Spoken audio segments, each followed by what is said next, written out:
All that says to me is another day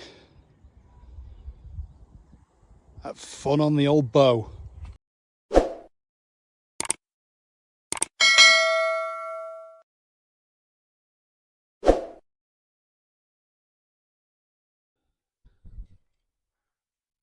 Hello everyone, welcome back to another episode of Adam's Archery. Today I wanted to specifically just run through another little scenario I've been through with archery that I'd like to share. If it helps anyone, then great. I did used to have a thumb button release when I very first started back on my archery journey, and shoulder issues, turning like that. Played rugby for a number of years when I was younger. Not great for your health, obviously, and I was struggling with it. So, I thought let's go for a wrist strap release, index release. Let's give it a go. And fantastic, game changer. However, there have been a couple of bits I've picked up that I want to share with you.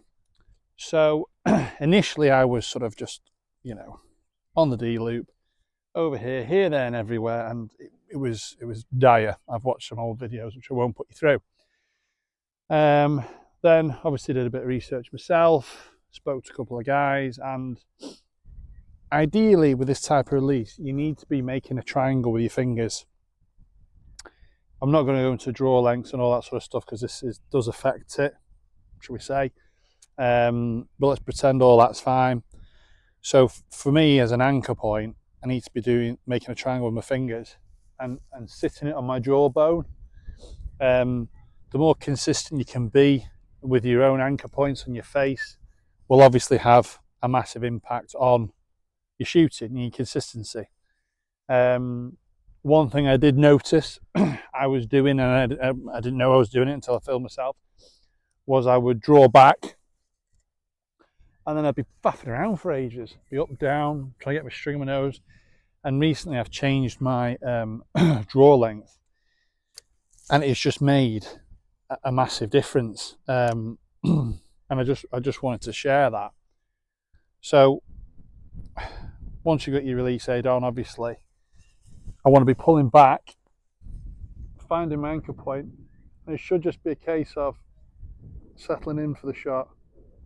That movement there was really, really small.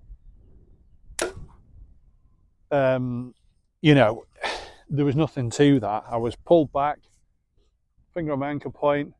I know where it always is.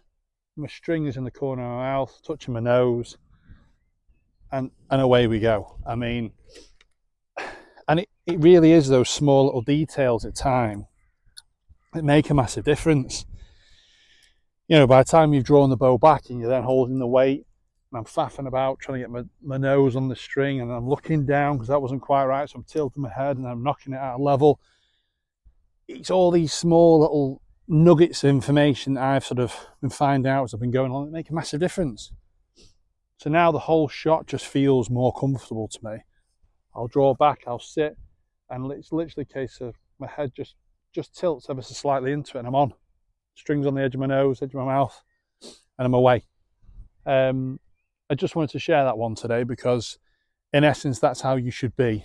You should be able to sort of look away and look in and you're there. Everything's in line, your peep sight's in line, your string corner of your mouth, on your nose, and just that small process of shaving off, I don't know, it might only be 2-3 seconds of faffing about and settling in, for me has made a massive difference.